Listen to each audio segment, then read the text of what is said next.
สวัสดีค่ะพบกันอีกแล้วกับตุ๊กตา พาฝันม้าเสียง มาค่ะมือใหม่เหมือนใหม่เนาะค่ะเนาะสดชื่นสดใสกันทุกบ้านเนาะจ้ะเนาะนี่ค่ะ ที่เก่าเวลาเดิม กินกาแฟนำกันค่ะ มาเด้อเด็กกำลังออกข้างนอกโอ้ยสดชื่นขนาดเลย อากาศดีเด้อค่ะ14-15 องศานี่ก็ถือว่า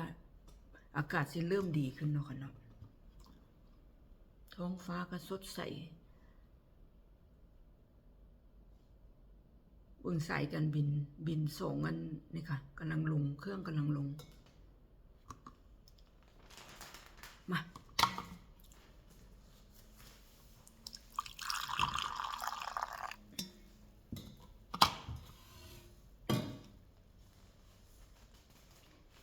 กาแฟดำหอมๆค่ะ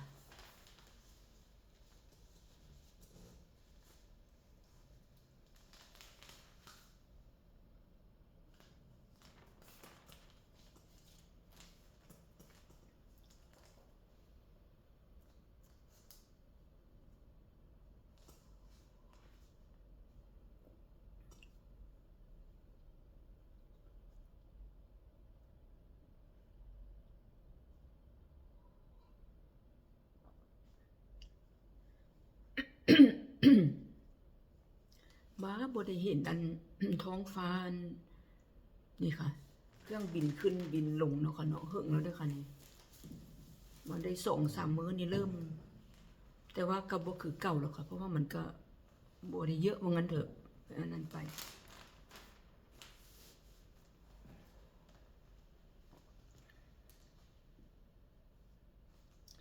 บางเส้นสายก็หยุดเนาะค่ะเนาะเพราะว่าอันเชื้อเพลิงมันแพง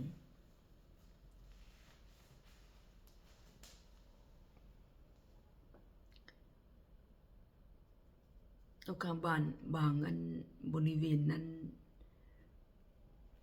บนท้องฟ้าก็บางทีเพิ่นก็เบ้อผ่านเนาะค่ะเนาะสภาพโลกบ่ปกติว่างั้นเถอะค่ะอะมาเข้ากงเพิ่นเว้าเฮิงอันออกไปเต็กเนาะค่ะเนาะเสียงอ้อยไปมาค่ะกินกาแฟน้ำเบิ่งบรรยากาศข้างนอกดอกกุซากุระบานค่ะข้างบ้านกำลังเริ่มจีมันกำลังเริ่มบานออกกำลังงามมื้อนี้งามขนาดเลยเป็นสาวเป็นหนุ่มมันแตกหนุ่มแตกสาวบ้านโอ้ยสดชื่นขนาดพอดีแล้วค่ะวันนั้นหยุดนี่วันเสาร์เนาะค่ะเนาะตุ๊กตาก็มีเค้กบ่แม่นเค้กค่ะเป็นครอบครัวเพิ่นมาเยี่ยมจากบ้านเฮามากัน5 คนก็ไปรับเด้อค่ะม่วนค่ะครอบครัวมาเยี่ยมก็อยู่บ่หึงอยู่วัน9 มื้อเนาะค่ะมันก็กลับเพราะว่ามันก็หน้าที่การงานเนาะค่ะเนาะทำงานพุ่นเลยก็ได้เพียงแต่เก็บเงินมาเที่ยวใดก็พอมาเป็นสภาวะอัน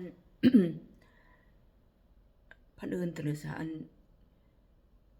โลกแปรปรวนเนาะค่ะเนาะแต่ก็ยังดีที่ได้มาพบกันว่างั้นเถอะ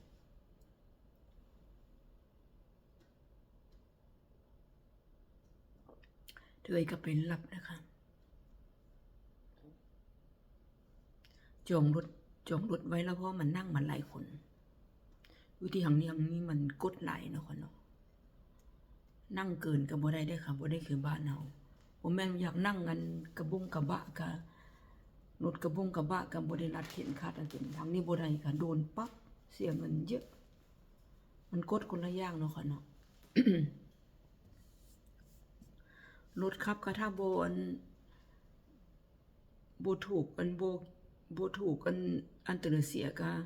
ขับยากค่ะถ้าเวลาโดนตรวจโดนตัวก็ปั๊บอย่างเดียว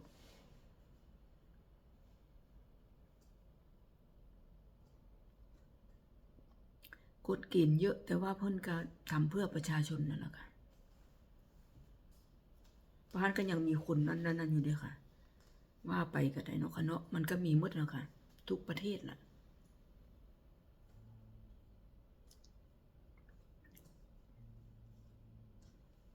ตุ๊กตาเลยสะอ่อนแต่ดอกกันซากุระบานนี่ค่ะทั้งหลังข้างเฮือนนี่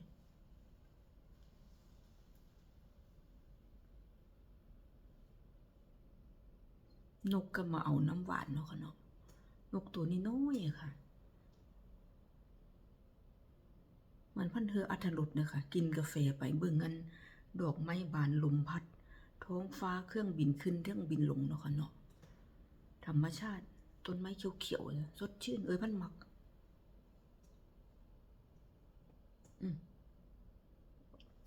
ว่าไปว่าหมาก็มดจนใดเนาะค่ะเนาะ